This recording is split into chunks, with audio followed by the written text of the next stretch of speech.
Yeah, for sure. And it was not one that we immediately jumped to. We kind of did the first film and moved on, made a bunch of other originals. But then as we thought about it, and people kept talking about the effect that the film had on them and how it changed the way they thought about their own emotions or raised their kids, we thought, I wonder if there's more to do with this. And so talked to Kelsey about that, and he went off and had a couple different ideas. And this one about anxiety really seemed to stick.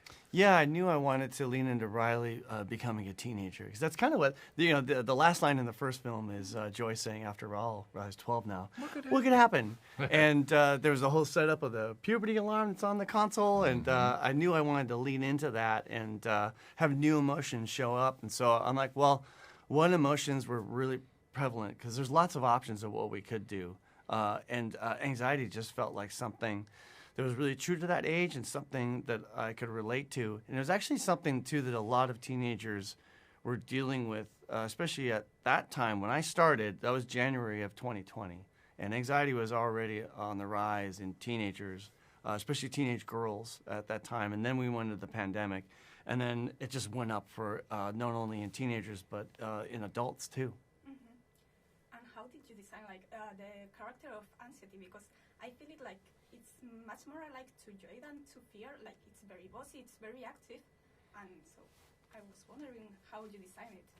Yeah, some of the first attempts of the story was she was a little bit like, have you seen the movie All About Eve, where there's she would be basically a Joy wannabe, so admiring Joy and wants to be next to her, and yet she ends up kind of spinning up and taking over. And so, yeah, she definitely has mirror side of Joy. Huh? Yeah, in the beginning, in our first kind of cracks at the story, she was always meant to be the antagonist. I always wanted that All About Eve, like a takeover movie, and in the beginning, she was quite antagonistic, like almost like a real villain, and it didn't feel right, and it wasn't fun to watch, and there was something about it that didn't feel true, and it wasn't really until I leaned into the science of anxiety and why we have it.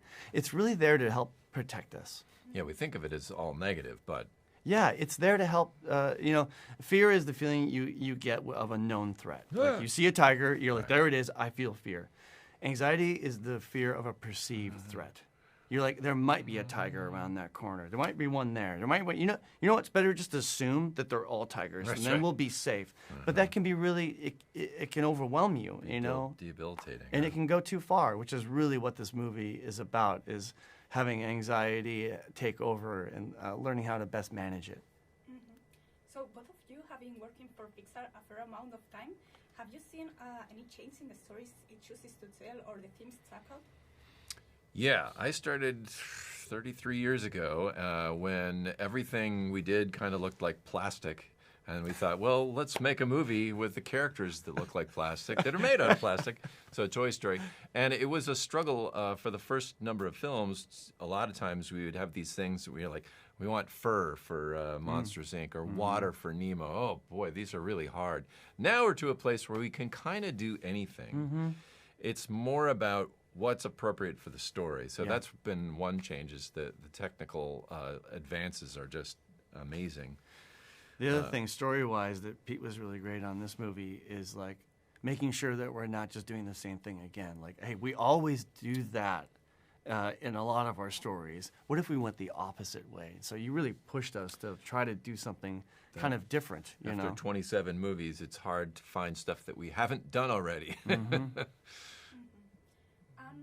was the collaboration with psychologists in this film? Oh, wonderful. We had a couple really great experts on this movie. Dr. Keltner is a professor over at Berkeley, and he worked on the first film with Pete. It's kind of our emotional expert. And then I was given the work of Dr. Lisa DeMore, and she's an author that deals a lot with teenage girls and what they kind of go through. And she's written multiple books, and she came on, was an incredible resource. So you really want to do your research, especially on a movie like Inside Out. It ends up changing what shows up on the screen hugely.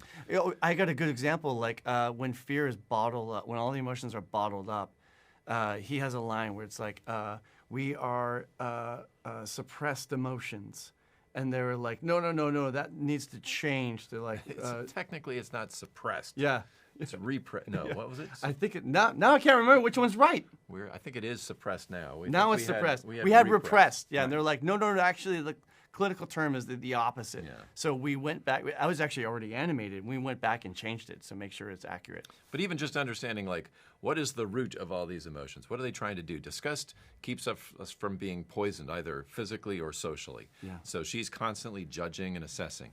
Anxiety is trying to anticipate what could happen. Mm-hmm. And so that really leads us to writing solutions and movement, behavior. Like, it just opens all these doors to start with the research.